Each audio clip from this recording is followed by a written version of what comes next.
So now I want to take this opportunity to introduce some amazing young men. They were part of a program we put together for GRPS and Kent ISD last year. Julian and Justin Turner of Dreadhead Films. I love the name. So these talented guys were introduced to us by our friend Cass Taylor at Adobe. We've been following their success and wanted them to share what they've been up to, with all of you. So take a look at some of their work. Turner Brothers video right now. Hello, we're the Turner Brothers. We're storytellers with a mission to entertain, inspire, and uplift. We look forward to the day that black filmmakers will be trusted with the level of resources to tell stories on the scale of the filmmakers they grew up watching, many of which did not look like us. But until then, we will continue to grind. Welcome.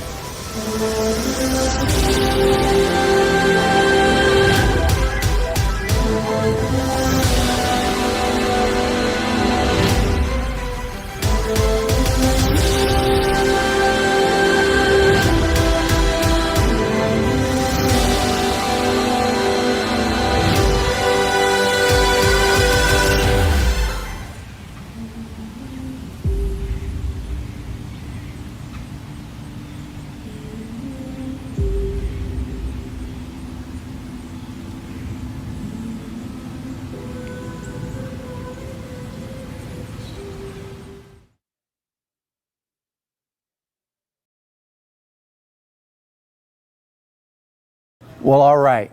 Now, so again, you saw that amazing reel. Two great young men. So Justin and Julian want to say thank you. You're familiar faces now. Hey, how you doing? How you guys doing? Doing well, doing well. So tell us how you got into storytelling. Yeah, really Justin story.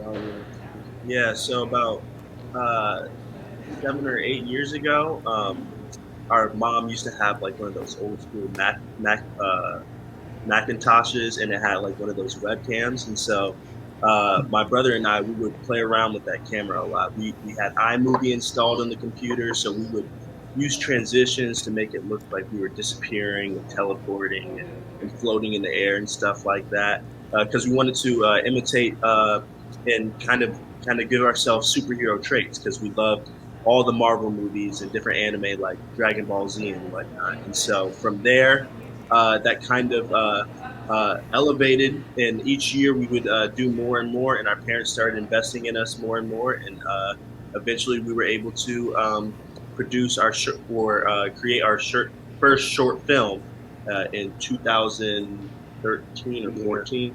Yeah, but 2014, and then from there we would ask our parents for camera equipment and programs and softwares instead of toys for Christmas and our birthdays. And eventually we had enough to put together our own production house, and we've been moving forward with different clients and shorts ever since.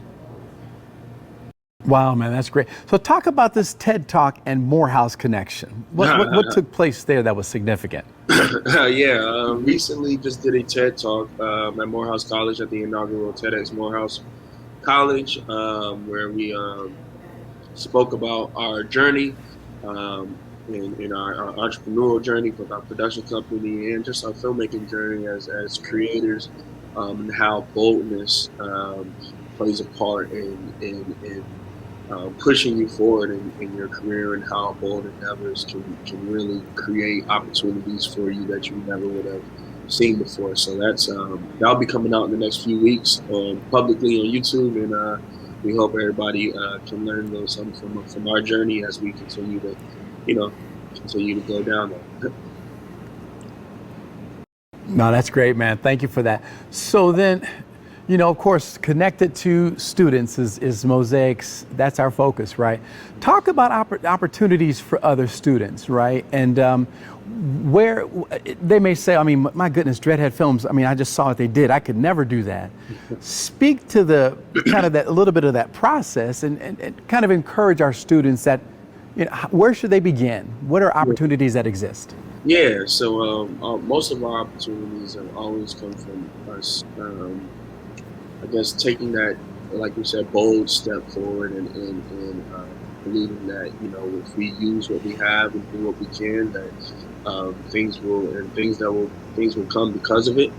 We started out with our own flip cameras and stuff, and once we realized that we want to start doing something with a little bit of money, we had to use what we had, and I decided I ended up getting my brother a job as the sports videographer for our high school at the time, and they bought us one of our first like cameras, like real cameras to use, and that was one of the cameras we used for our next short film.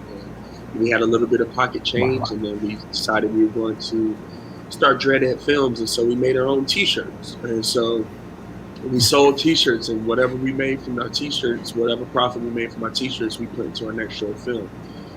There were internships. I did an internship at Radio One as in marketing my freshman year of college, and then I ended up getting an internship at Adidas my junior year in college. And there was a Beats program that was specified for some minority students. There's programs all over the country that allow you and will give you grants and allow you to, kind of build upon what your last project was and give you the opportunity to tell another story. So we've always taken advantage of that and used whatever jobs we can get along the way to save up money and invest in ourselves. Ultimately, we want to. Ultimately, the big thing is to just go out and do whatever you need to do. When we started, we That's weren't really very cool. good. We weren't the best filmmakers, and we were just going out and putting in the work. And we would go through YouTube. We didn't really have access to like professional filmmaking training. We would just utilize YouTube and all of its resources, and then we would go out and make the best thing that we could. And that gave us the best experience in order to improve our skills and make something better next time. And so that's literally the main way that we gained our filmmaking experience and credentials in order to get larger jobs and opportunities like a TED Talk or a ad for a large company. That's really helpful. No, and so again, step by step, right? It's incremental and it's over time. So would you speak to, and we have a question coming in from the audience, but I also, before that, I wanted to ask you, what are some of your upcoming projects?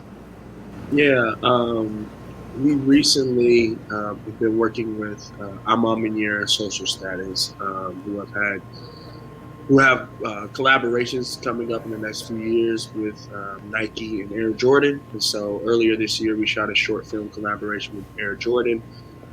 Just a few months ago, we shot a short film collaboration with Nike titled Free Lunch. So if you guys want to look it up, it's called the Free Lunch Dunk, but it's a free lunch short film on YouTube. And they have a few more drops coming up in the next year. So hopefully we'll be shooting a few more short films, collaborations with Air Jordan and Nike, and leading up to our first feature film. That's great. Well, again, we are so proud of both of you guys, man. So the question is what has been your greatest lesson in your journey so far? I think this all kind of ties into the TED Talk that we gave, and it's about being bold. I think for us being bold and using our voice, using what resources we had, not making excuses and going out and doing what it is that we say that we want to do for our career, that we say is our passion. At whatever expense that we have, putting in that work has made open doors that we never would have predicted. So being able to say, that we didn't know what was on the other side of the door, what was on the other side of the project, what was on the other side of this work, and going out and doing it, and it being way better than anything we could have ever imagined. Or we met somebody that we never would have thought we would have met. Going to these festivals and not knowing who's going to be there, whether we wasted our time. It all ties into being bold, and things happen because of the actions that we've taken. So think that's a huge lesson that we've learned along the journey. Yeah, kind of to add to that and what I said. That's really, earlier, no, that's very cool. to add to that, the main thing that you want to do is to go out and do what you want to do. Because when we set our goal to become filmmakers, all you have to do to become a filmmaker is make a film. Then you're a filmmaker. You may not start out as the best, but as you keep doing it with the resources that you have, you can only get better. You can only improve. So that's how you build those resources in order to get better and build the experience.